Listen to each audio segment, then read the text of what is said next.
Janji Allah Ta'ala dalam Al-Quran untuk orang yang beristighfar ada 6. Surat Nuh ayat 10 hingga 11. Faqultu astaghfiru rabbakum, perbanyaklah beristighfar kepada Allah. Innahu kana ghaffara, diampunkan Allah dosa. Yursilis samaa'a 'alaikum midrara, diturunkan hujan. Wa yumdidukum bi amwalin, diberikan harta. Wa banin, anak. Wa yaj'al lakum jannatin, diberikan taman-taman surga. Wa yaj'al lakum anhara, diberikan sungai. Makna sungai adalah rezeki yang tak putus. Makna sungai adalah kelapangan hati. Makna sungai adalah anak yang soleh. Makna sungai adalah hati yang lapang. Begitulah Allah memberikan keutamaan istighfar. Maka setiap ingat dosa, setiap merasa kita lebih suci, setiap merasa kita lebih mulia, setiap merasa ada hasad dengki, setiap merasa, maka kita katakan astaghfirullahaladzim alladzi la ilaha illa huwal hayyul qayyum wa atubu ilaih. Hadiahkan untuk almarhumah ibu, almarhum ayah, kita dapat, orang tua pun dapat. Assalamualaikum warahmatullahi wabarakatuh. Bapak, ibu, abang, kakak, adik, sahabat jamaah dimanapun berada, ma'akalta fa'afnaita, makanan yang dimakan berubah menjadi kolesterol, diabetes, jantung, gula, dan lain sebagainya. Wa malabista fa'ablaita, yang dibelikan ke pakaian, busuk, lapu, ketinggalan zaman.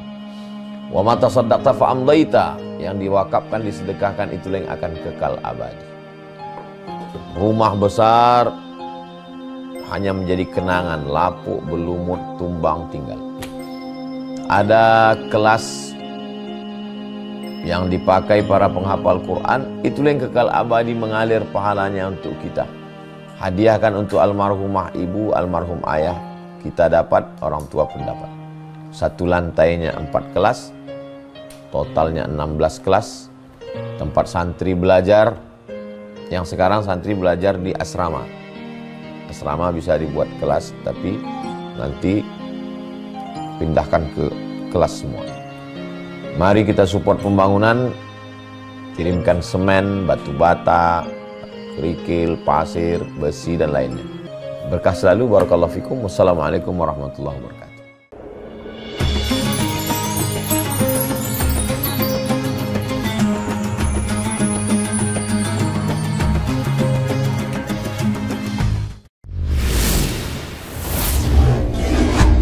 Yang mulai berhenti, amal jariah terus mengalir walau sudah mati.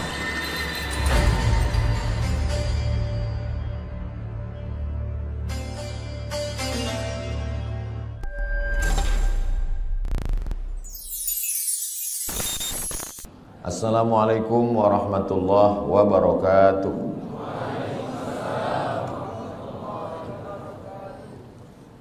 Alhamdulillah wassalatu wassalamu ala rasulillah sayyidina wa maulana Muhammad ibni Abdillah wa ala alihi wa sahbihi wa man da'a bi da'watihi wa istanna bi sunnatihi ila yaumi liqa'i rabbih wa ba'd. Hadirin hadirat, muslimin muslimat, semua jamaah yang berhadir ini insyaallah dimuliakan Allah Subhanahu wa taala. Amin ya rabbal alamin. Saya ucapkan tahniah tahun baru hijrah 1447. Semoga kita semua istiqamah iman dan Islam. Amin ya rabbal alamin. Tajuk kita pada kajian duha ini, hijrah menuju ridha Allah Subhanahu wa taala. Yang pertama kita bahaskan dulu makna hijrah. Hijrah itu maknanya meninggalkan kota Makkah menuju kota Al-Madinah Al-Munawwarah, hijrah. Tapi kalau hari ini orang mengatakan marilah kita hijrah, kita nak pindah ke mana? Maka kata Nabi SAW, la hijrata ba'dal fath. Selepas Makkah itu diselamatkan, Fathu Makkah, dibebaskan daripada penyembahan berhala Lata, Uzza, Manat, Hubal, Jibti, Taghut, Naham, la hijrata ba'dal fath. Selepas Fathu Makkah tahun ke-8 maka tak ada lagi hijrah. Jadi kalau ada orang hari ini, marilah kita hijrah. Ya, pagi ini saya hijrah dari Kuala Besut ke Macang. Malam tadi tazkirah di Kuala Besut. Meninggalkan Kuala Besut, sekarang saya di Macang. Hijrah, meninggalkan. Lalu siapa sebenarnya yang hijrah itu? Kata Nabi SAW, al-muhajir, orang yang hijrah adalah man hajara ma nahallahu anhu, orang yang meninggalkan semua yang dilarang Allah Subhanahu wa taala. Itulah orang yang hijrah. Jadi walaupun dia tiap-tiap tahun meninggalkan tahun 1446 tinggal. Sekarang 1447. 1447 tahun hadapan kita akan tinggalkan. 1448. Sebetulnya dia belum hijrah. Sebab apa? Belum meninggalkan yang dilarang Allah Subhanahu wa taala. Apa lagi yang dilarang Allah? Kita sudah meninggalkan khamar, kita tak ada minum khamar. Kita meninggalkan, zina, kita tak ada berzina. Kita meninggalkan judi, kita tak ada berjudi. Hasanatul abrar, sayyiatul muqarrabin. Menurut orang biasa-biasa sahaja itu baik, tapi menurut orang yang amat sangat dekat dengan Allah, itu perbuatan yang tak baik. Menurut orang yang biasa baik, tapi menurut orang yang sudah amat dekat dengan Allah, itu sesuatu yang tak baik. Apa maksudnya? Banyak perbuatan yang kita sangka tak dosa, tapi sebenarnya dia adalah dosa. Ambil contoh, inni la astaghfiru ila rabbi wa atubu ilaih. Kata Nabi SAW, saya beristighfar, minta ampun kepada Allah mi'ata marrah, 100 kali sehari semalam. Padahal Nabi maksum, Nabi tak ada dosa, Nabi suci, Nabi bersih. Kenapa Nabi beristighfar? Hadis ini muskil, problem. Maka dibahaskan oleh para ulama. Kenapa Nabi beristighfar 100 kali sehari semalam? Padahal dia tak ada dosa, tak ada silap, tak ada salah. Rupanya dosa Nabi bukan minum khamar, na'udzubillah, bukan syirik, na'udzubillah. Dia merasa kalau dia lupa sesaat sahaja, dia sudah anggap itu sebagai dosa kepada Allah Subhanahu wa taala. Jadi makna hijrah adalah meninggalkan sesuatu walaupun nampaknya kecil, tapi dia membuat kita jauh daripada Allah Subhanahu wa taala. Saya sudah hijrah, Ustaz Abdul Samad. Saya tak ada buat dosa lagi. Ketika kita mengatakan kita tak berdosa, sebenarnya kita sedang berdosa. Dosa kita apa? Dosa merasa diri kita suci. Orang yang pernah berbuat dosa, selepas itu dia bertaubat, lebih baik daripada orang yang merasa beramal lalu melihat orang lain adalah penghuni neraka. Maka kita ini adalah orang yang pernah berbuat salah, pernah silap, pernah khilaf, pernah melanggar sunnah Rasulullah sallallahu alaihi wasallam. Selepas itu kita bertaubat kepada Allah Subhanahu wa taala. Maka kalau kita tengok dalam sembahyang, dari mula takbiratul ihram sampai kepada salam, dari mula kita angkat tangan Allahu Akbar sampai kepada salam, tidak ada di dalam sembahyang itu doa jauhkan aku dari riba, jauhkan saya dari zina, jauhkan saya dari khamar. Tak ada. Cubalah tengok bacaan solat itu. Tapi dia mengajarkan kita untuk merenung amal yang kecil-kecil. Manakala kita angkat tangan Allahu Akbar, apa maknanya? Orang yang merasa diri dia besar, saya yang paling besar, saya yang paling mulia, saya yang paling hebat, saya yang paling utama, maka pada saat itu dia sudah berdosa. Maka dia katakan, yang besar hanya engkau saja ya Allah. Allahu Akbar kabira. Selepas itu, walhamdulillahi katsira. Puji. Banyak manusia ini gila sebab puji. Dipuja, dipuji, disanjung tinggi. Maka saat itu kita katakan, yang memiliki segala pujian hanya Allah. Walhamdulillahi katsira. Apa dosa kita lagi? Dosa yang ketiga, merasa diri suci. Orang kalau sudah merasa diri suci, maka yang lain dia tengok kotor. Kalau dia tak berdosa, yang lain penghuni neraka, maka saat itu kita katakan wa subhanallahi bukratan wa asila. Tiga inilah yang mencelakakan manusia. Pertama, merasa besar. Kedua, merasa terpuji. Ketiga, merasa suci. Maka tiga ini dibersihkan dalam sembahyang. Allahu akbar kabira, walhamdulillahi katsira, wa subhanallahi bukratan wa asila. Kira-kira kita yang hadir ramai di Masjid Jami' Sultan Yahya Petra Macang ini, beramai-ramai tuan imam, datuk-datuk, datin-datin, semua yang berhadir jemaah ini, siapakah di antara kita ini yang terkena penyakit yang tiga ni? Pertama, merasa besar. Yang kedua, merasa dipuji. Yang ketiga, merasa suci. Tak ada yang tahu. Tapi kalau ditengok daripada zahirnya, yang merasa mulia adalah Ustaz Abdul Somad, sebab dia duduk tinggi, yang lain rendah di lantai. Siapa yang merasa dipuji-puji? Ustaz Abdul Somad juga dipuji-puji orang. Siapa yang merasa diri dia suci?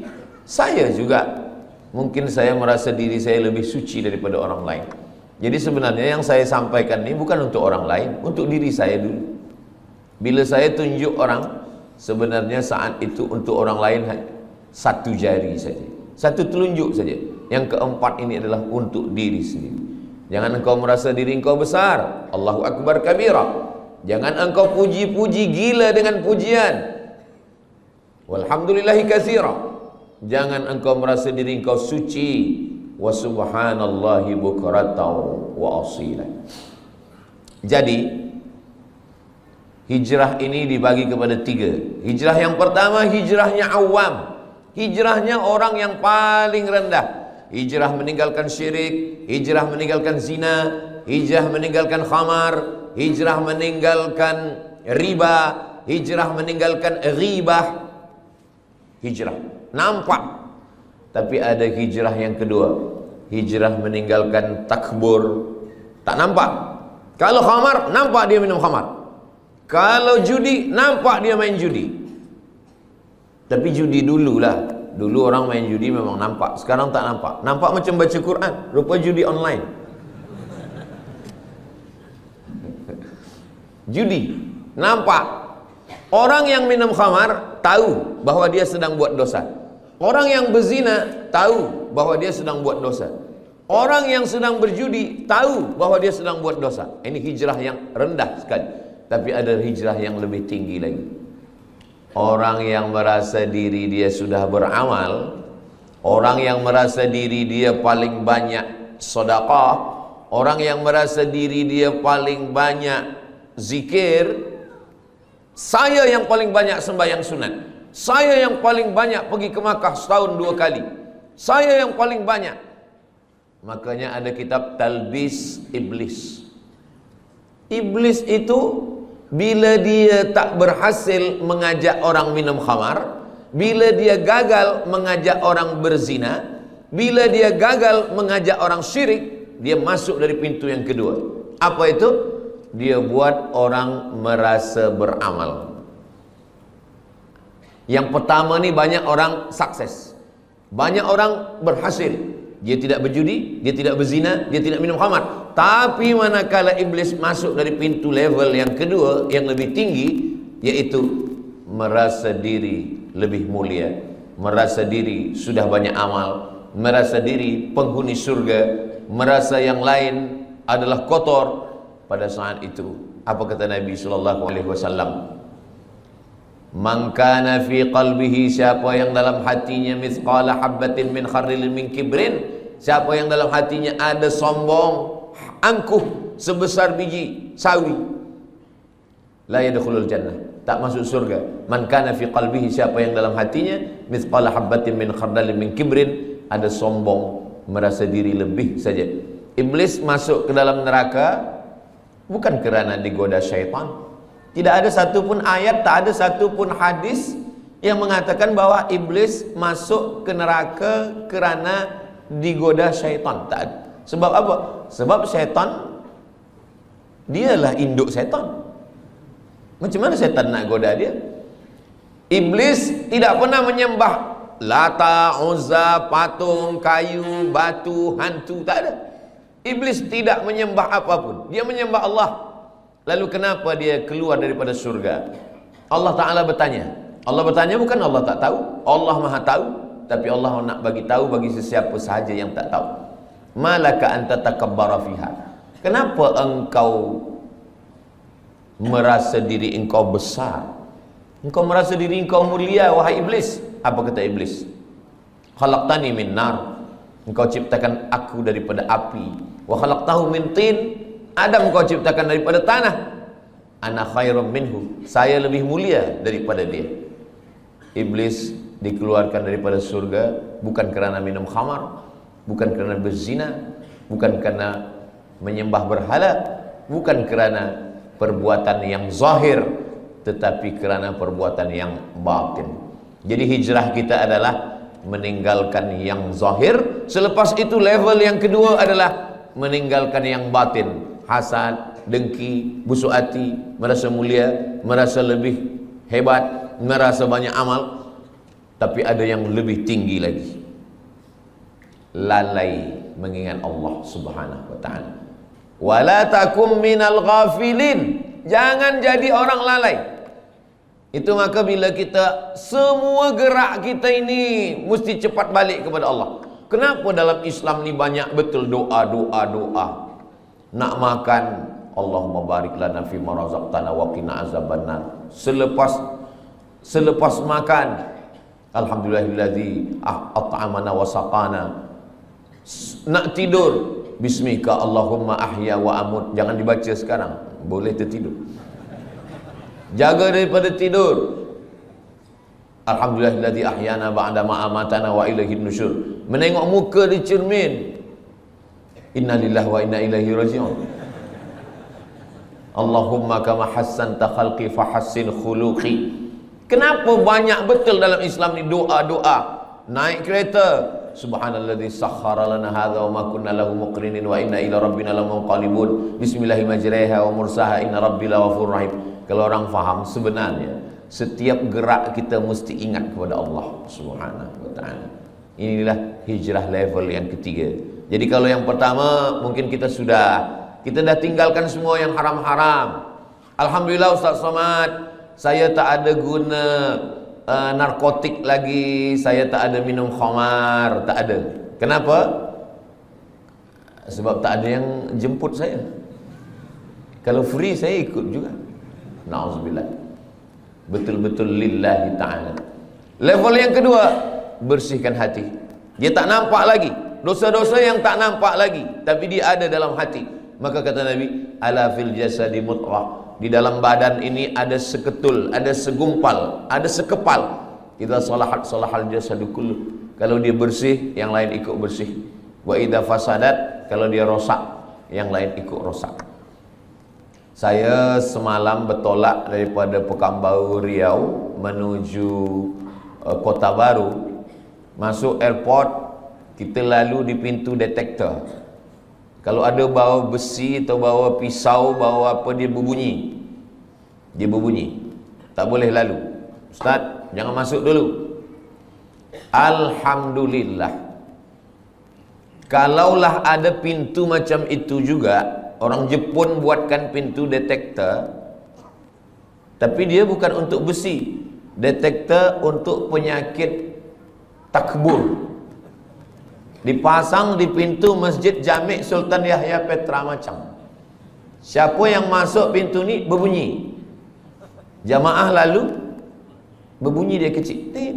Tapi bila Ustaz Somad lalu, tit gitu. Selepas itu Ustaz Somad pula yang bercakap kepada jamaah bagi tazkirah, marilah kita bersihkan hati kita.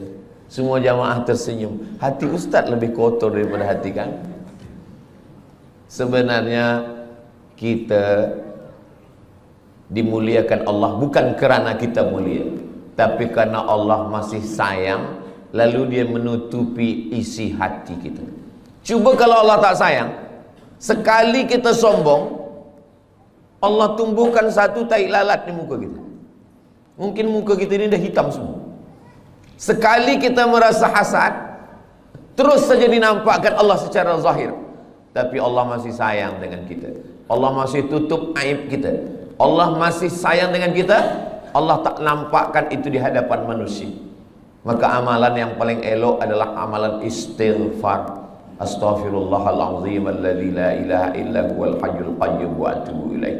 Amalan yang lain boleh membuat orang sombong. Saya khatam Quran 1 hari 2 juzuk. Saya khatam Quran 1 bulan 10 kali. Boleh buat orang sombong. Saya profesor. Boleh buat orang sombong. Tapi amalan istighfar. Makanya ada orang kadang istighfar saja amalannya. Astagfirullahaladzim. Astagfirullah. Tapi jangan sebab tazkirah ini dibalik-balik. Saya tak ingin kaji kita ini dibalik. Selepas ini bila ada orang, maksud saya, bila selama ini memang hafaz Quran, teruslah murajaah, jangan berhenti. Jangan sebab tazkirah Ustaz Abdul Samad ni, nanti petang balik dari masjid Jami' ni ditanya, awak tak baca Quran? Nanti kalau baca Quran ni kita boleh sombong.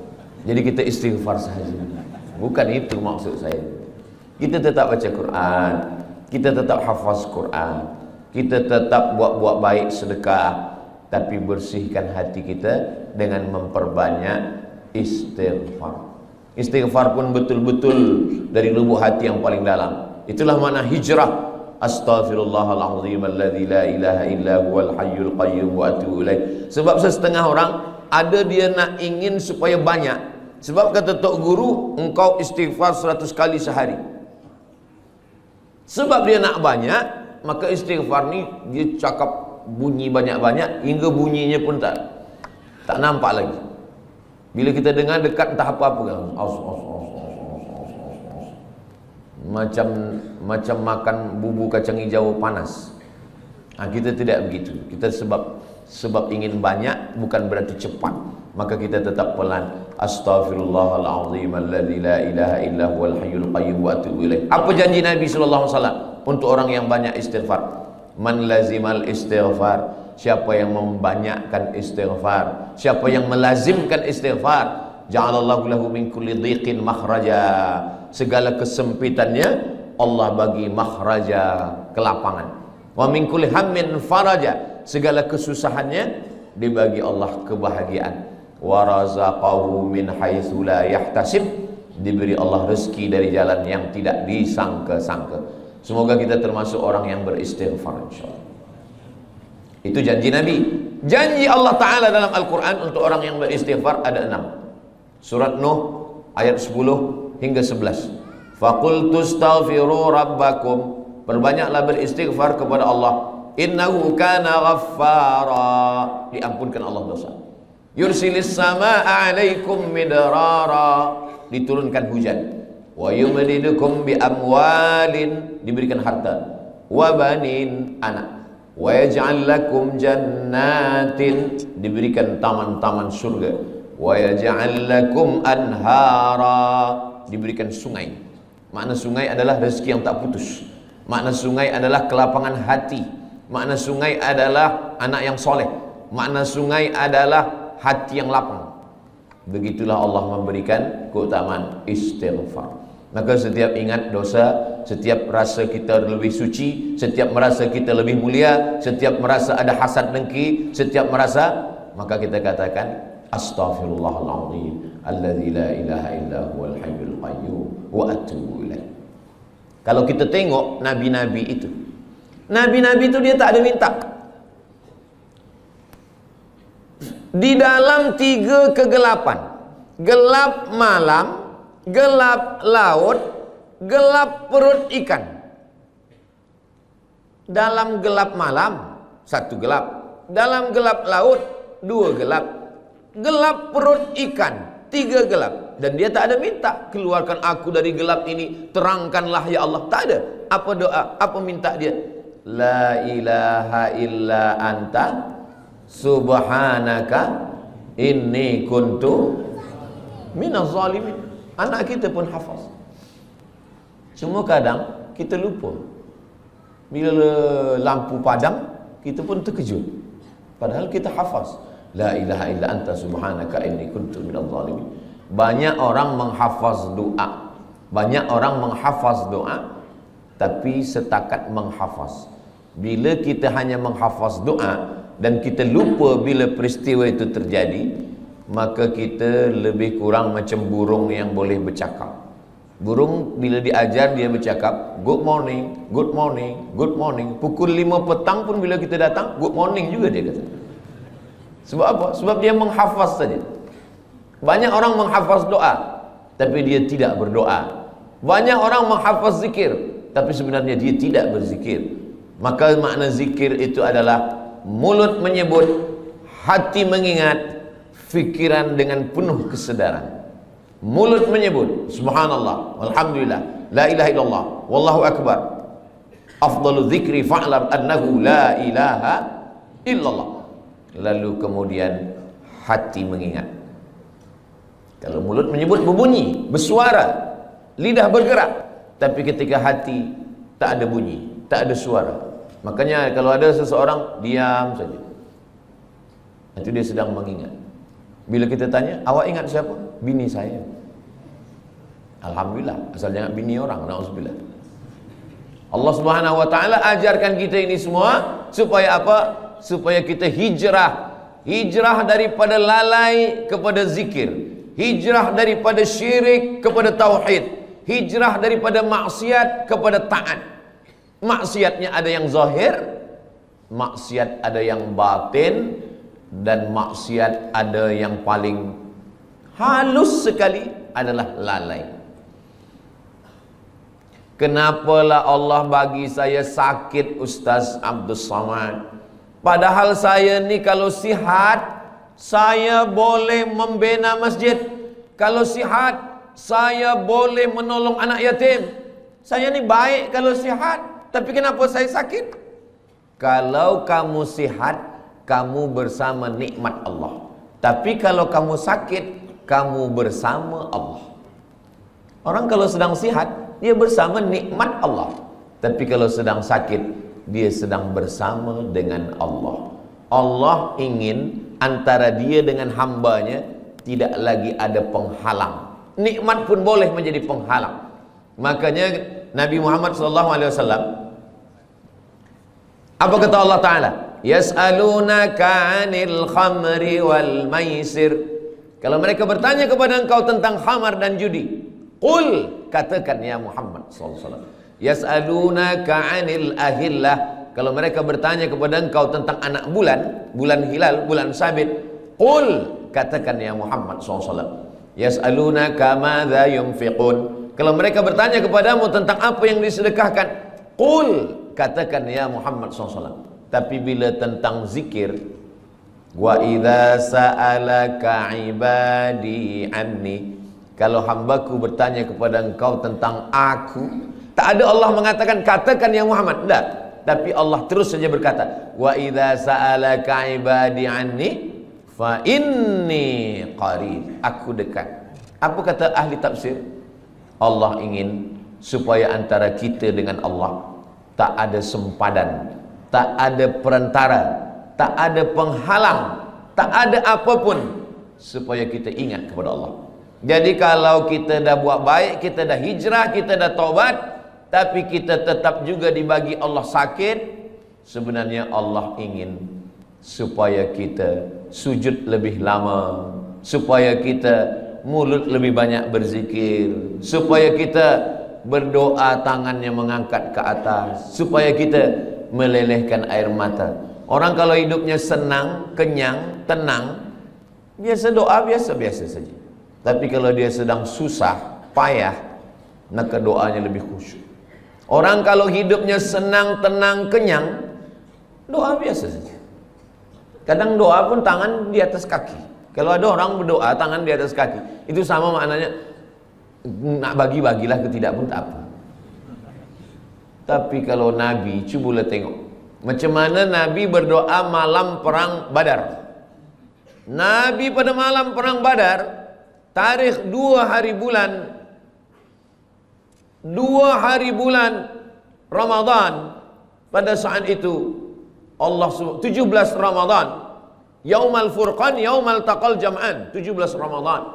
Nabi SAW pada tahun kedua, kena 2 hijrah, Nabi SAW mengangkat kedua tangannya.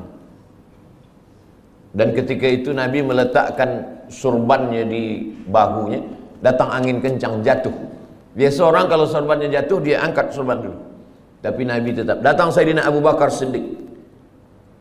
Hasbuka ya Rasulullah, cukuplah itu ya Rasulullah. Nabi tetap juga berdoa kepada Allah Subhanahu wa ta'ala. Jadi hijrah ini betul-betul kita hijrah, bukan setakat pindah dari tahun 1446, tapi kita pindah kepada tahun 1447, meninggalkan semua yang dilarang Allah Subhanahu wa ta'ala. Hijrah. Tajuk kita kajian duha ni 2. Pertama hijrah, yang kedua menuju ridha Allah. Hijrah daripada maksiat kepada taat, hijrah daripada lalai kepada zikir, hijrah daripada bakhil menuju kepada sedekah. Alhamdulillah Ustaz Somad, dulu suami saya ini orangnya bakhil, tapi selepas 1447 ini, selepas dia mengaji duha dengan Ustaz Abu Somad, sekarang dia sudah baik. Dulu semasa dia bakhil, kalau ada orang membina masjid, buat tahfiz Quran, dia bagi RM1 saja. Sekarang RM1 1 sen. Merubahlah agak banyak sikit. Nabi SAW mengatakan, yatsba'ul mayyita salasun, yang mengiringi mayat jenazah orang mati tak banyak. Walaupun Ustaz Abdul Samad mati, ramai jamaah datang, tapi sebenarnya 3 saja. Yang pertama, mal, harta, kereta, motosikal, semua ikut mengiring, tapi sampai ke tempat parking saja. Yang kedua, ahluhu, isteri, anak, menantu, kawan, sahabat, jiran, semua ikut mengiring, tapi hanya sampai ke tepi liang lahat saja. Yarji'usnani, yang 2 ni balik ke rumah. Wa yabqa wahidun, yang kekal, yang tinggal hanya 1. Wa amaluhu amal. Dan di antara amal yang banyak ini, ada haji, ada umrah, ada zikir, ada hafaz Quran, ada baca Quran. Di antara 3 amal-amal yang banyak pun, di antara amal itu, orang-orang mati itu kalau ditanya dia, wahai mayat-mayat, wahai jenazah-jenazah, wahai orang mati, maukah kamu hidup lagi? Dalam Al-Quran Allah Ta'ala bercerita khas untuk itu.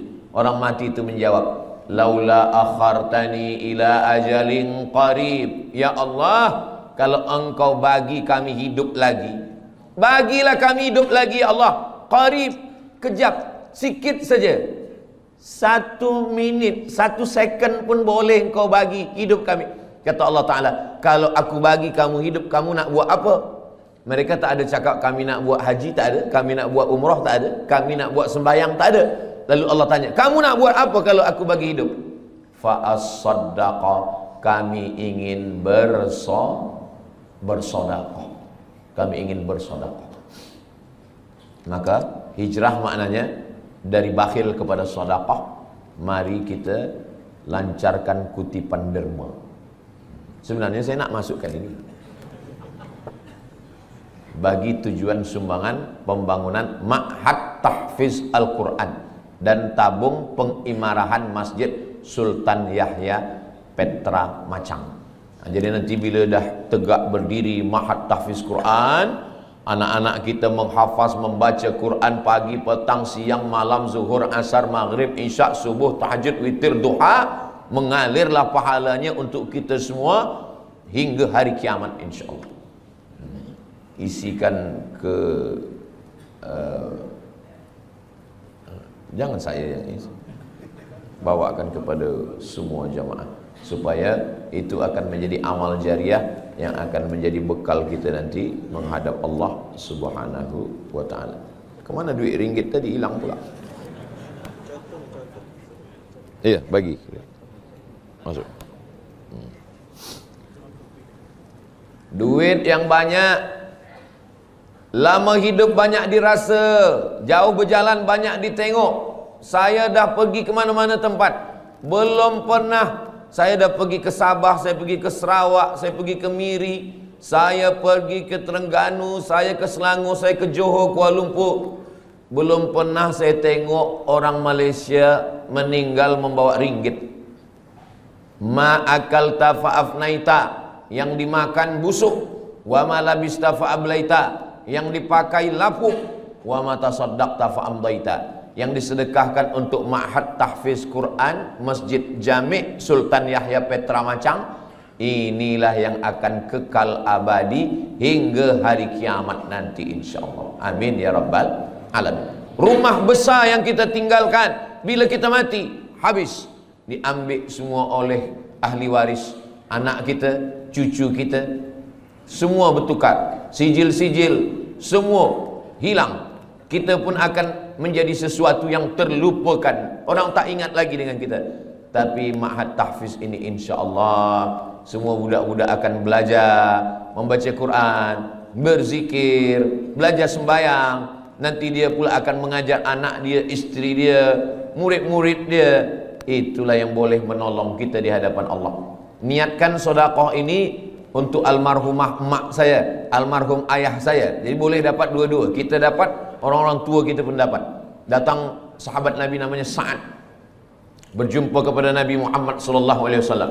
Ya Rasulullah, ummi matat, mak saya sudah meninggal dunia. Afa atasaddaqu anha? Kalau saya bersedekah, sampaikah sedekah ini kepada almarhumah mak saya? Kata Nabi sallallahu alaihi wasallam, tasaddaq, bersedekahlah. Itu dalil bahwa sedekah ini sampai. Ayu sadaqatu afdal? Apa sedekah yang paling afdal? Kata Nabi, suqiya al-ma, memberi air minum. Kalau air minum saja sampai, apalagi kelas tahfiz. Kalau air minum saja sampai, apalagi gedung binaan yang tinggi, 2 aras, 3 aras, 4, budak-budak boleh belajar sembahyang. Maka insyaallah itu menjadi cahaya sesuai dengan doa kita, Allahumma ja'al kuburahum raudatan min riyadil jinan, jadikan kuburnya salah satu daripada taman-taman surga insyaallah. Amin ya rabbal alamin. Kalau saya bacakan Al-Fatihah untuk almarhumah mak saya, ayah saya, maka automatically sampai. Tapi kalau saya nak bacakan Al-Fatihah untuk orang lain, saya mesti sebutkan ila ruhi fulan bin fulan fulanah binti fulan. Itu maka bila malam tahlil kita baca ila arwahi fulan bin fulan wa fulanah binti fulan. Sebab apa? Sebab orang lain. Sebab sebenarnya tak ada hubungan nasab. Tapi sedekah, siapa dulu yang berwakaf tanah masjid ni, siapa yang membina masjid ni, saya tidak perlu menyebutkan untuk fulan bin fulan. Kenapa? Itulah beza sedekah dengan bacaan Al-Quran. Begitu juga dengan amal-amal yang sedekah ini. Semua orang yang bersedekah, membina masjid, tahfiz Quran, tanpa dia sebutkan namanya, maka kita semua yang ada di masjid ini, dari mulai tahiyatul masjid, solat duha, subuh tadi, zuhur, asar, maghrib, isya, sampai hari kiamat, mengalirlah pahala dia. Sebenarnya kalau kita pikir-pikir, kita ini lebih lama di atas tanah atau di dalam tanah? Imam Syafi'i lahirnya di Gaza. Gaza sekarang, Gaza. Mudah-mudahan Allah menolong saudara kita di Gaza. Imam Syafi'i lahir di Gaza tahun 150. Meninggalnya di Mesir, di Kahirah tahun 204. Lahir 150, meninggal 204. Jadi kalau begitu Imam Syafi'i di atas tanah ini berapa lama? 54 tahun sahaja. 54 tahun. Tak sampai umur Nabi 63 tahun. Imam Syafi'i lebih lama dia di atas tanah, hanya 54 tahun. Imam Syafi'i meninggal tahun 204. Hari ini sudah 1447. Maknanya Imam Syafi'i di dalam tanah, di alam barzah, sudah lebih 1200 tahun. Tapi Imam Syafi'i amal dia tak putus. Malaysia, Patani, Brunei Darussalam, Moro Filipina, Indonesia, Yaman, Mesir, Iraq, Jordan, semua bermazhab Syafi'i. Jadi kalau kita tengok jam, itu setiap detik, itu setiap second, itu orang menyebut Syafi'i, Syafi'i, Syafi'i, Syafi'i, Syafi'i, Syafi'i. Dari mana kita tahu sembahyang? Dari perukunan Melayu. Perukunan Melayu itu diambil daripada mana? Dari kitab Sabilal Muhtadin Syekh Muhammad Arsyad Al-Banjari. Sabilal Muhtadin diambil dari mana? Dari kitab-kitab fiqh mazhab Syafi'i. Kitab fiqh mazhab Syafi'i yang paling kecil Matan Taqrib, yang agak besar Fathul Qarib, yang lebih besar I'anatul Talibin, yang lebih besar Kanzur Raghibin Mahalli, yang lebih besar lagi Al-Majmu' Syarah Muhazzab Imam Nawawi. Imam Nawawi itu siapa? Imam Nawawi imam besar kedua dalam mazhab Syafi'i. Imam Nawawi dapat ilmu dari mana? Dari guru-guru dia, sampailah kepada Imam Al-Muzani, sampai kepada Imam Al-Buaiti, sampai kepada Imam Rabi'. Lalu kemudian Imam Buaiti, Imam Muzani, Imam Rabi' ini dapat, Al-Muradi ini dapat ilmu dari mana? Mereka belajar kepada Imam Syafi'i. Tadi saya sarapan makan pagi di hotel. Selepas itu datang seorang, muka dia saya tengok macam Arab. Lalu dia tanya, ini orang yang ada di sini ni mazhabnya apa? Kata dia. Kata saya, ini negeri Melayu ni mazhabnya ala madhabil Imam Syafi'i. Mereka ni semuanya mazhab Syafi'i, kata saya. Oh, kata dia. Rupanya dia subuh tadi sembahyang di masjid, dia terkejut.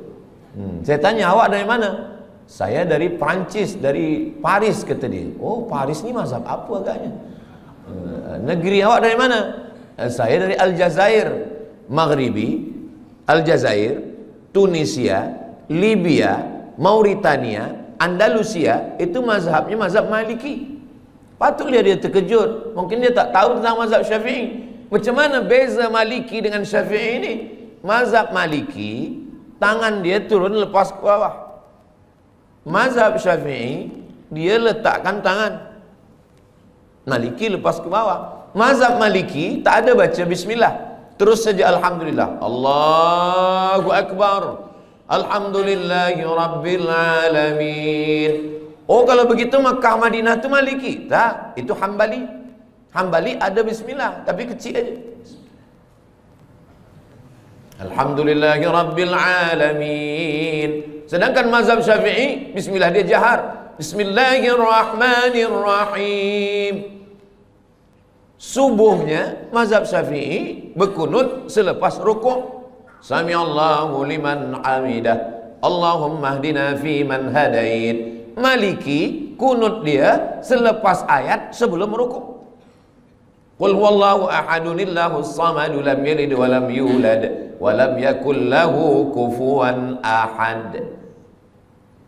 Kunut dia tak berbunyi. Mazhab Syafi'i kunut dia setengah berbunyi, setengah sir. Mazhab Maliki kunut dia tak berbunyi semua. Mazhab Hambali tak berkunut. Kalau suami saya Ustaz Abdul Somad, dia tak berbunyi, tak berkunut dan tak sembahyang. Itu mazhab Abu Lahab lah. Saya ingin nak sampaikan, walaupun Imam Syafi'i duduk atas dunia ni 54 tahun, tapi amal dia 1200 tahun sampai hari kiamat. Orang masih tetap waqala al-Imam Syafi'i, waqala al-Imam Muhammad bin Idris Asy-Syafi'i. Kita, apa yang boleh kita tinggalkan? Meninggal kita hari ini, esok orang dah lupa dengan kita. Kita hidup sekarang, 3 hari kita tak isi status di FB, orang dah lupa dengan kita. Itu maka lepas program ini nanti kita status. Supaya apa? Supaya kita saling mengingatkan, watawasau bil haq watawasau bis sabr. Saya cuma nak mengingatkan bahawa imam-imam yang mulia-mulia itu, mereka sudah meninggalkan amal. Kita, apa yang nak kita tinggalkan? Inilah yang kita nak tinggalkan. Ma'had Tahfiz Quran Masjid Jami' Sultan Yahya Petra Macang. Kalau nanti tegaklah binaan Tahfiz Quran ini, Ustaz Abdul Somad balik ke Pekanbaru Riau. Ustaz Abdul Somad bukan orang Kelantan. Ustaz Abdul Somad duduk kat Sumatera, bukan Semenanjung, tapi pahalanya tetap sampai. Mudah-mudahan Ustaz Abdul Somad dapat juga pahalanya, insyaAllah. Dari bunyi aminnya nampaknya kurang bersetuju. Amin ya rabbal alamin. Tajuk kita kajian duha ini 2. Yang pertama, hijrah. Yang kedua, menuju ridha Allah. Hijrah kita dah bahas, sekarang kita bahas tentang ridha Allah. Apa ridha ini? Ridha ini, kata ulama, makna ridha adalah sururul qalbi bimururil qada. Itulah ridha. Sururul qalbi bimururil qada. Hati merasa senang ketika takdir Allah berlaku pada diri. Itulah dia ridha. Hati senang ketika takdir Allah berlaku pada diri. Saya sudah pikir-pikirkan. Sembayang insya Allah kita boleh. Puasa insya Allah kita tahan. Keluar duit pergi haji, tawaf, sa'i, wukuf di padang Arafah, mabit di Musdalifah, Mina, melontar jumrah, insya Allah kita sanggup. Diri saya sendiri, yang paling berat dalam ajaran Islam ini adalah ridha. Ridha inilah yang paling berat. Maka saya jarang sekali membahaskan tentang ridha, sebab ridha ini berat. Tapi bila saya sampai ke Masjid Jami' ini, saya tanya Tuan Imam, apa tajuk kita? Hijrah menuju ridha Allah. Ini mesti saya sampaikan. Tak boleh tak disampaikan. Sururul qalbi bimururil qada. Petang semalam saya duduk dengan ahli keluarga yang menjadi aksiden beberapa waktu lalu, meninggal beberapa penuntut student daripada Terengganu dalam aksiden bas. Lalu kemudian saya diminta untuk menyampaikan ayat-ayat Al-Quran untuk memberikan kesabaran, ketabahan. Saya bila menyampaikan itu, yang terpikir dalam hati dan pikiran saya, Ustaz Samad suruh orang sabar, bacakan ayat, tapi yang meninggal ni anak orang lain. Macam mana kalau anak Ustaz yang kena? Mungkin kalau anak saya yang berlaku pada anak saya, ahli keluarga saya, mungkin ayat itu pun hilang, hadis-hadis itu pun terbang. Tapi itulah Allah Subhanahu wa ta'ala. Maka dia suruh ketika orang lain yang kena musibah, kita yang memberikan kesabaran. Ketika ada dua orang perempuan, seorang perempuan ni anak dia meninggal, datanglah jiran dia mengatakan, sabar, engkau sayang pada anak engkau, Allah lebih sayang. Allah pinjamkan anak itu kepada engkau setahun, 2 tahun, lepas tu dia ambil. Sabar ya, sabar. Lalu jiran dia ni pun sabar. Rupanya tak lama selepas itu anak dia pula meninggal. Menangis dia lebih kuat lagi. Rupanya kita ni paling senang adalah menasihati orang lain. Tapi bila kita yang terkena, suatu ketika Nabi lalu dikubur. Masa Nabi dilalu dikubur tu, rupanya ada seorang perempuan sedang berziarah di kubur anaknya. Kata Nabi, sabar. Sabar ya, kata Nabi. Dia marah. Apa kata dia? Alaika anni innaka lam tusab bi musibati. Pergi engkau sana. Jangan suruh saya sabar. Engkau mengatakan suruh sabar-sabar tu sebab engkau tak kena musibah macam saya. Pergi sana. Selepas itu orang bagi tahu dia, kamu tahu tak siapa yang kamu halau tadi? Tidak, itu Nabi. Oh. Lepas itu dia pun pergi jumpa Nabi SAW. Ya Rasulullah, maafkan saya. Saya tadi memang tersilap, terlupa saking susahnya hati saya. Saking kan sedihnya hati saya, anak saya meninggal, maka saya halau engkau ya Rasulullah. Kata dia, sekarang saya dah sabar ya Rasulullah. Apa kata Nabi? Innamas sabru fis sadmatil ula. Sabar itu pada pukulan yang pertama. Pada saat kita terpukul yang pertama, disitulah nampak mana yang ridha, mana yang tidak. Mudah-mudahan kita dibagikan Allah keridhaan insyaAllah. Ustaz, pernahkah mengalami musibah? Ya, saya ikut exam untuk menjadi pensyarah. Dari mula bawah saya dah ikut.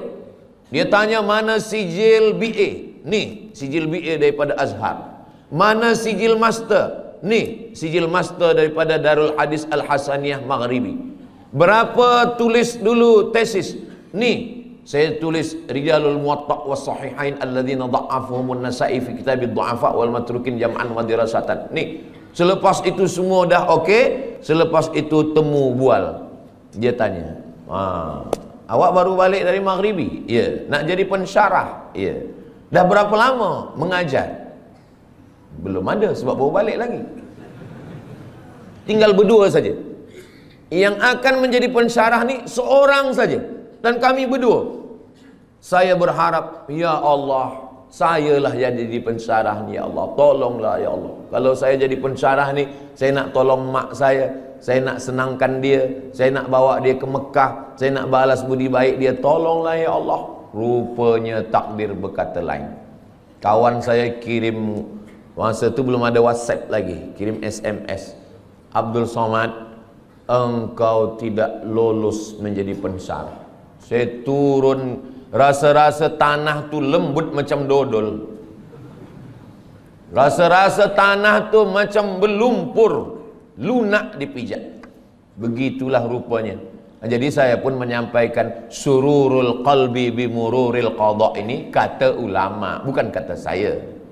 Kalau kata saya, memang berat menjalani ridha menerima takdir Allah Subhanahu wa taala. Seorang pemuda datang, saya dah doakan lama supaya berjodoh menikah dengan dia dalam tahajud saya, ya Allah. Tiba-tiba saja datang jemputan, barakallahu lakuma wa baraka alaikuma wa jama'a bainakuma fi khair. Macam mana ni Ustaz Abdul Somad? Tentu saya nak kuatkan hati dia. Kuatkan hati kamu. Bunga bukan setangkai, kumbang bukan seekor. Patah tumbuh hilang berganti, hilang satu tumbuh seribu. Oh, dia boleh kuat. Saya kuat Ustaz. Tiba balik di rumah, meleleh air mata, hancur berkeping. Saya nasihatkan kepada pemuda-pemuda belia-belia, maka lapangkan hati, pandang jauh dunia. Dunia ini, jangan menjadi pemuda belia berkata, engkaulah perempuan satu-satunya. Itu bohong, dusta. Begitu banyak perempuan. Saya saja, saya yang udah tua macam ini, yang umur sudah 48 tahun, lahir 18 hari bulan Mei 1977, udah tua, kurus, hitam. Cubalah tengok di komen-komen Instagram, di YouTube tuh, masih ada orang tulis, Ustaz Abdul Somad, jadikan saya yang kedua ya. Saya nak bagi tahu supaya dunia ini bukan sempit betul. Dunia ini sebenarnya lapang. Lalu yang membuat dunia ini sempit siapa? Kita sendirilah yang membuat dunia ini sempit. Dunia ini adalah apa yang ada dalam fikiran kita. Makanya Nabi Musa dengan Nabi Muhammad SAW itu beza. Kalau Nabi Musa itu dia berdoa, Rabbi syrahli sadri, lapangkan dadaku, wa yassirli amri, mudahkan urusanku, wahlul uqdatan min lisani, lancarkan lisanku, yafqahu qauli, supaya orang faham apa yang aku sampaikan. Tapi Sayyidina Muhammad SAW, dia belum berdoa, Allah dah bagi. Apa kata Allah? Alam nashrah laka sadrak, sudah aku lapangkan dadamu. Maka saya dua-dua ini saya pakai, Rabbi syrah li sadri wa yassir li amri wahlul 'uqdatam min lisani yafqahu qawli. Tapi yang untuk Nabi Muhammad pun saya baca juga, alam nashrah laka sadrak wa wada'na 'anka wizrak alladhi anqadha dhahrak wa rafa'na laka dhikrak. Dua kali Allah ulang, fa inna ma'al usri yusra. Sekali lagi, inna ma'al usri yusra. Kenapa diulang dua kali? Kata ahli tafsir, at-tikrar lit-taukid. At-tikrar, diulang-ulang itu lit-taukid, untuk menekankan makna. Esok kabar-kabarnya Ustaz Somad datang ke Masjid Jami' Sultan Yahya Petra Macang. Betul. Tapi dia ragu, dia tanya lagi, betul kah Ustaz Somad? Betul, betul, betul. Dia ragu, dia tanya 3 kali, betul kah Ustaz Somad esok datang? Wallahi, tallahi, billahi, dia datang. Rupanya betul-betul datang. Jadi pengulangan itu maka diulang Allah. Fabi ayyi ala'i rabbikuma tukadziban. Kenapa kamu masih mendustakan lagi nikmat Allah Subhanahu wa taala? Nah, macam mana kita boleh mencapai sururul qalbi bimururil qadha? Ustaz Abdul Somad nak bahaskan tentang hati senang menerima takdir. Dia pun dulu waktu menerima takdir itu dia risau, dia gelisah, dia susah. Kita semasa senang banyak kawan, semasa gelak banyak sahabat. Tapi bila kita susah, kita sedang dipertemukan dengan teman sejati. Orang yang senang, ketawa, banyak kawan. Tapi kalau kita sedang susah, disitulah kita punya sahabat yang baik. Ketika Nabi dikejar dalam peristiwa hijrah, siapa sahabat-sahabat yang paling dekat? Sayyidina Abu Bakar Siddiq, Sayyidina Ali bin Abi Talib. Maka kalau kita ingin ridha kepada takdir Allah, jangan bersendirian. Man syadda finnar, siapa yang sendiri-sendiri masuk neraka. Alaikum bil jamaah, maka hendaklah kita berjamaah. Masalul mukminin kamatsalil asjar. Orang beriman ini macam pokok kayu. Pokok kayu kalau dia sebatang, datang angin kencang patah. Tapi kalau pokok kayu ini ramai, pokok kayu yang ramai, datang angin dari sini, ditolong kayu yang ini. Datang angin dari sini, ditolong kayu sini. Maka kita bersama-sama berjamaah, jangan bersendirian. Sembahyang berjamaah. Ini kadang pemuda belia ni sekarang bila kita tanya, kenapa awak tak pernah datang ke masjid jami? Saya tengok tak pernah ke surau. Kenapa tak sembahyang berjamaah? Saya nak jaga hati saya supaya jangan riak. Ini kerja setan. Kata setan, awak jangan sembahyang ke masjid. Nanti bila sembahyang ke masjid, hati awak riak, dipuji orang, ditengok orang, diambil gambar orang. Jadi awak baik sembahyang di kamar, di bilik. Nanti bila dia sembahyang di bilik, apa kata setan? Kalau awak sembahyang, awak merasa sudah beribadah. Jadi yang paling elok jangan sembahyang. Alladzi yuwaswisu fi sudurin nas minal jinnati wan nas. Yang berbisik ni dua. Yang pertama jinnati, yang kedua nas. Kalau yang berbisik ini jinnati, senang kita nak halau dia. Allahu la ilaha illa huwal hayyul qayyum. Tapi kalau yang berbisik ini nas, kita halau dia dengan ayat kursi, dia hafaz Yasin. Maka berjamaah supaya kita senang menerima takdir Allah berjamaah. Bila kita lupa, bila kita silap, bila kita khilaf, bila kita selalai, ada orang lain yang ingatkan kita. Yang kedua, wasta'inu bis sabri. Sabri maknanya menahan. Sabri maknanya imsak. Sabri maknanya saum. Makanya bulan Ramadan itu disebut dengan fasum saumas sabri. Sabri menahan. Tahan tangan, jangan pukul-pukul pipi. Sebab dulu orang kafir musyrik jahiliyah bila ada keluarga dia mati dia potong. Rupanya sekarang ni saya tengok ada video, ada satu suku di Afrika ke di mana, bila ada keluarga yang mati, kita mesti sedih seperti mati. Maka bila ada keluarga yang mati, jari ni mesti dipotong. Iya kalau yang mati satu, kalau 10? Dalam Islam kita diajarkan untuk menahan. Tahan pipi, jangan dipukul. Tahan tangan, jangan menarik. Sebab dulu bila ada orang meninggal, menarik-narik rambut, mencakar-cakar muka. Syukur kalau yang ditarik rambut dia. Kalau rambut orang lain, wasaqqal juyub, mengkoyak-koyak baju. Jangan sampai. Maka kita tahan tangan. Lisan, mulut. Kenapa ayah saya, kenapa mak saya, kenapa isteri saya, kenapa suami saya? Tahan mulut. Maka mulut istirja. Inna lillahi wa inna ilaihi raji'un.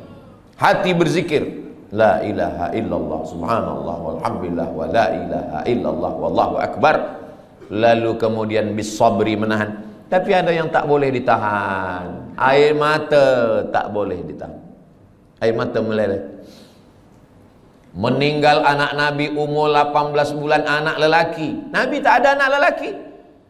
Qasim meninggal, Sayyidina Abdullah meninggal, Zainab meninggal, Ruqayyah meninggal, Ummu Kulthum meninggal. 3 anak perempuan meninggal. Sayyidatuna Fatimah meninggal 6 bulan selepas Nabi meninggal.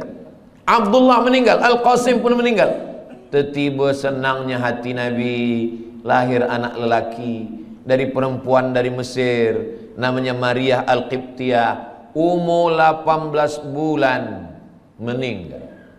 Siapa yang punya anak 18 bulan, sedang comel-comelnya, sedang elok-eloknya, sedang sayang-sayangnya, meninggal, menangis Nabi. Datang sahabat bertanya, "Ama tarda ya Rasulullah?" Apakah engkau tidak ridha ya Rasulullah? Kata Nabi, saya ridha. Kalau engkau ridha, kenapa menangis? Kata Nabi, ini air mata kasih sayang. itu maka menangis boleh. Ada perempuan menangis, lalu kemudian Abu Bakar marah. Jangan menangis, kata Abu Bakar. Kata Nabi SAW. Kata Umar, jangan menangis, kata Umar. Kata Nabi SAW, da'hunna ya Umar, biarkan mereka. Yang tak boleh itu meratap, yang tak boleh itu meraung. Adapun melelehkan air mata, maka itu adalah air mata kasih sayang. Bahkan Nabi ketika menguburkan sahabat namanya Utsman bin Maz'un, Nabi turun ke liang lahatnya, Nabi pegang jenazahnya, dan air mata Nabi meleleh hingga sampai kepada janggut Nabi.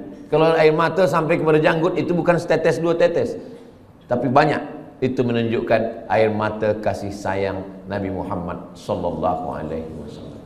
Bila nanti jamaah yang ada di Macang mendapatkan berita Ustaz Abdul Somad meninggal, jangan datang ke Riau, jangan datang ke Pekanbaru, jangan datang melawat menengok jenazah saya.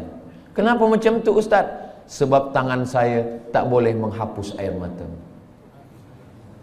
Tapi kalau nampak-nampaknya saya ni lebih kurus, saya ni lebih tua, mungkin kalau masalah mati ni nampaknya saya lebih dulu. Janganlah macam tu Ustaz, kami ingin Ustaz sihat lebih lama tazkirah. Maksudnya saya lebih dulu mengiring jenazah awak.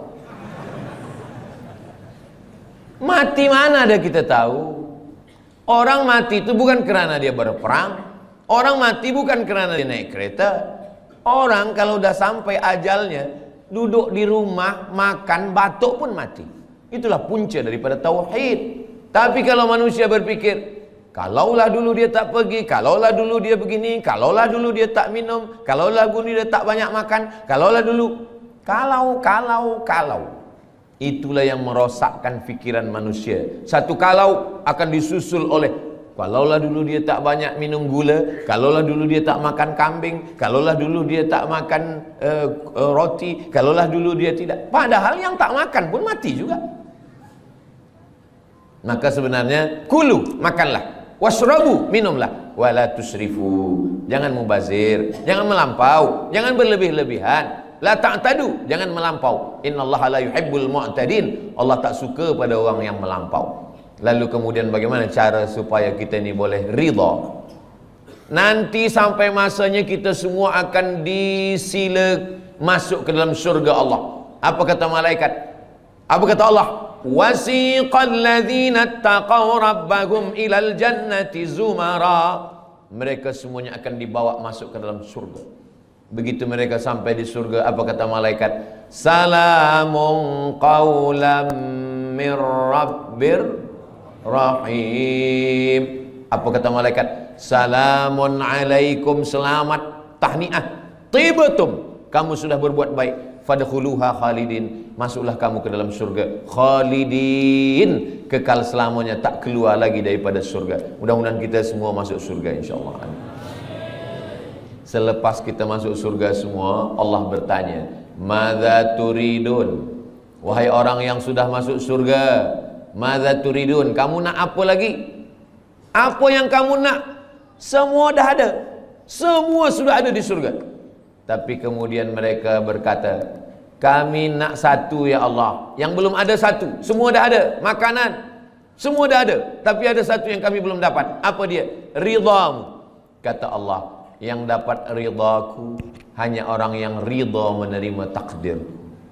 Itulah kenapa kita selalu berdoa masa kita tawaf, subhanallah walhamdulillah wa la ilaha illallah wallahu akbar. Begitu kita sampai pada rukun yamani, menuju kepada Hajar Aswad, doa kita berubah, Rabbana atina fid dunya hasanah wa fil akhirati hasanah wa qina adzabannar. Selepas itu kita tambah, Allahumma inna nas'aluka ridhaka wal jannah. Jangan minta surga. Kenapa? Sebab semua umat Nabi Muhammad SAW masuk surga, tapi mintalah ridha. Masuk surga belum tentu dapat ridha, tapi kalau dapat ridha pasti dapat surga. Wala saufa yu'tika rabbuka. Mudah-mudahan yang menyampaikan, yang mendengar, semuanya mendapatkan ridha dan mendapatkan surga Allah Subhanahu wa taala. Itulah tajuk yang saya sampaikan pagi ini. Kajian duha kita adalah hijrah menuju ridha Allah Subhanahu wa taala. Tadi saya sampaikan pukul 9, sekarang sudah pukul 10, 60 menit. Itu biasa tazkirah Ustaz Abdul Somad. tak lebih, tak kurang. Mudah-mudahan apa yang saya sampaikan ini menjadi amal jariah buat kita semua. Kita sampaikan kepada kawan, sahabat, jamaah semua, dan kita semuanya hijrah, dan kita semuanya mendapatkan ridha Allah SWT. Amin ya rabbal alamin. Banyak cakap saya, kata-kata yang tak berkenan di hati, menyinggung perasaan. Saya Al-Faqir Abdul Samad, hamba Allah yang dhaif. Mohon maaf atas segala silap, khilaf dan salah. Terima kasih segala perhatian. Saya tutup dengan pantun penutup. Menangkap puyuh di Bukit Selasih. Thank you dan terima kasih. Wassalamualaikum warahmatullahi wabarakatuh. Usia mulai berhenti, amal jariah terus mengalir walau sudah mati.